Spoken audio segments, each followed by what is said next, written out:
When friends become enemies, this is the Iran-Israel story. Gather round, because this story is going to take you from ancient empires to the edge of modern war, where two countries that were once allies now stand at opposite ends of the battlefield. Their names? Iran and Israel. But it didn't start with missiles and threats. It started with kindness. Once upon a time, in the Persian Empire, thousands of years ago, long before smartphones, skyscrapers, or even the idea of modern nations, there was an empire called Persia. Today, we call it Iran. Back then, the Jewish people had been taken from their homeland and forced to live in exile by the Babylonians. Things were looking grim. And then came a king named Cyrus the Great. Instead of treating the Jews as slaves or strangers, he let them go home. Not only that, he gave them supplies and protection to rebuild their destroyed temple in Jerusalem. This isn't a fantasy. It's written right there in the Bible. Cyrus, a Persian king, is remembered by Jews to this day as a hero. So in ancient times, Iran and the Jewish people were allies. Friends, even. A long peaceful silence fast forward through the centuries, through Roman invasions, Islamic caliphates, and world empires. The Jewish people lived across the Persian lands peacefully, forming one of the oldest Jewish communities in the world. Iran wasn't hostile to them. In fact, compared to other countries, Iran was often more tolerant. And then came the 20th century, the age of revolutions, oil, and war. Israel emoji, the birth of Israel. And a surprising ally in 1948, after World War II, the Jewish people formed their own country, Israel. The Middle East exploded in outrage. Most Arab countries rejected it. But not Iran. Under its king, Shah Mohammad Reza Pahlavi, Iran and Israel actually became close partners. Iran sold oil to Israel.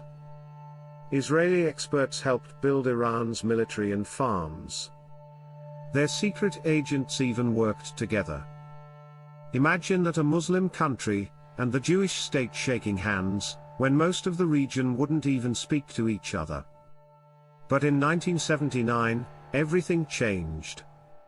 The revolution that flipped the map. Millions of Iranians poured into the streets.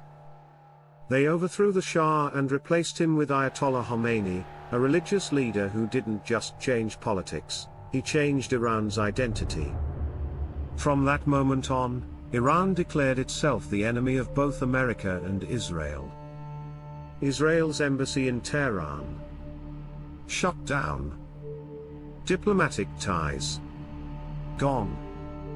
Iran called Israel an illegitimate regime, and called for its destruction. Why? Because the new leaders saw Israel as a Western-backed oppressor, especially of the Palestinian people.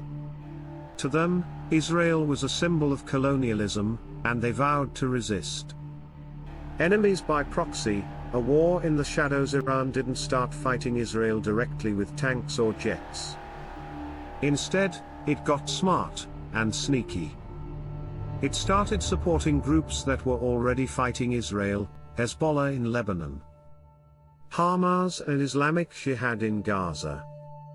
These groups fired rockets, launched raids, and fought wars against Israel, with money, weapons, and training from Iran.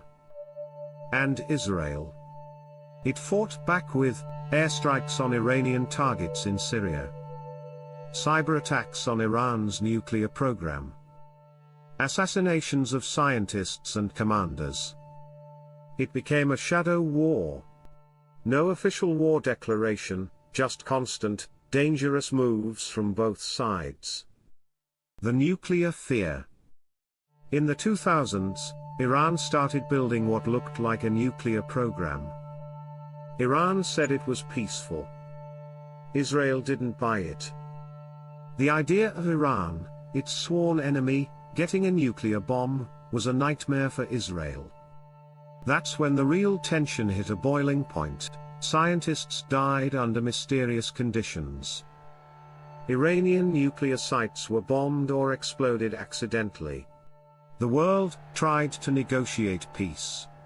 But the distrust only grew. The year it almost became war, 2025. In April 2025, things went too far.